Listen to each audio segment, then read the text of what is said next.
Now, if you think about going green, it isn't just about preserving the planet's health, it's also about preserving our own health. Now, as our homes have become more and more complex and include more and more man-made materials, the quality of the air inside them has dropped drastically. In fact, in many cases, there's more air pollution inside our home than outside of them.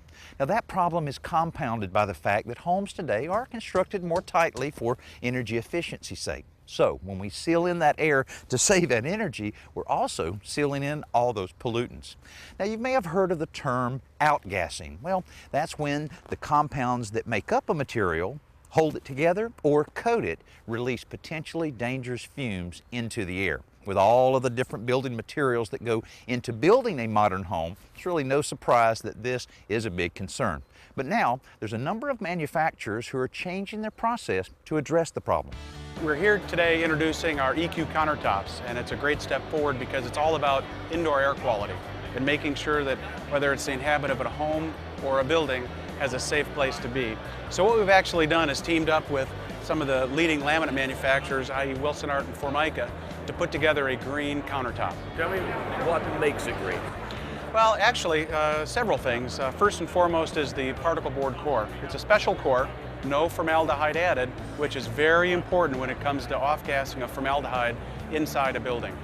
Now, off-gassing or out-gassing is also a concern when it comes to adhesives, but here again, manufacturers are taking steps to clear the air. Eco-Glue is one of the only water-based adhesives that you can get right now on the market where you don't have to give up strength and quality in order to be friendly to the environment. It's non-toxic, it has less than 1% VOCs, it's water-based, and the packaging is 100% recyclable.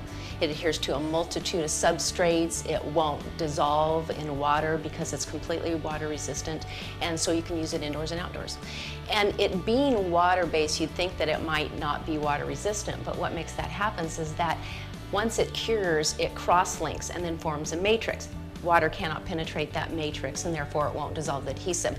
It's much like a water-based paint in that when it dries, you can still clean it with water and it won't dissolve. You know, you don't have to smell these gases for them to be dangerous, but that does seem to be the complaint most people have, especially when it comes to paints, stains, and sealers. In this case, what you smell is the problem. The volatile organic compounds, or VOCs, used to make these coatings are given off as they cure, and this continues until long after they're dry, sometimes 6 months or more. Now, to combat this, most of the major paint manufacturers have begun introducing products with low or no VOCs, which in turn give off little or none of that new paint smell. Now, let's take that a step further. Instead of a paint or stain or sealer based on petroleum products, how about one made from soybeans, a completely renewable resource? And get this, these materials are based on soy esters, which are particularly good at penetrating into wood and concrete, so they offer even better performance as stains and sealers. Now, the indoor air pollutants that we've talked about so far are man-made, but another serious threat to indoor air quality is mold, and what it needs most to grow is moisture. Now, while you can fix a leaking roof or a water pipe, you can't completely avoid moisture in your home, so the solution is ventilation. There are two different types of ventilation that a homeowner should be very concerned about. One is spot ventilation, one is whole house or continuous ventilation. Spot ventilation is something a homeowner can deal with immediately.